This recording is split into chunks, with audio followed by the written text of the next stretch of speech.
ఇంకా ఇంజెక్షన్ అయితే చేంజ్ చేసుకొని నేను ఇంకా చాలా లగేజ్ ఉంది. ఇంకా 2 డేస్ ముందే ఇంజెక్షన్ అయితే చేంజ్ చేసుకున్నాము. డాక్టర్కి చాలా థ్యాంక్స్ చెప్పేసి కొన్ని స్వీట్స్ అవన్నీ ఇచ్చేసి ఇంక ఇంటికి వచ్చి మా దగ్గర ఎక్కువ లగేజ్ ఏం లేదు. మినిమల్గా ఉంటుంది, కావాల్సినంత వరకే.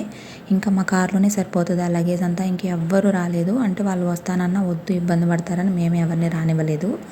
ఇంకా మేమిద్దరమే స్ట్రగుల్ అయ్యి మ్యాక్సిమం 75% మా హస్బెండే అన్నీ సర్దేశారు. నేనైతే జస్ట్ పైన చేశాను అంతే. ఏం చేయొద్దు, నువ్వైతే రెస్ట్ తీసుకో అని చెప్పారు.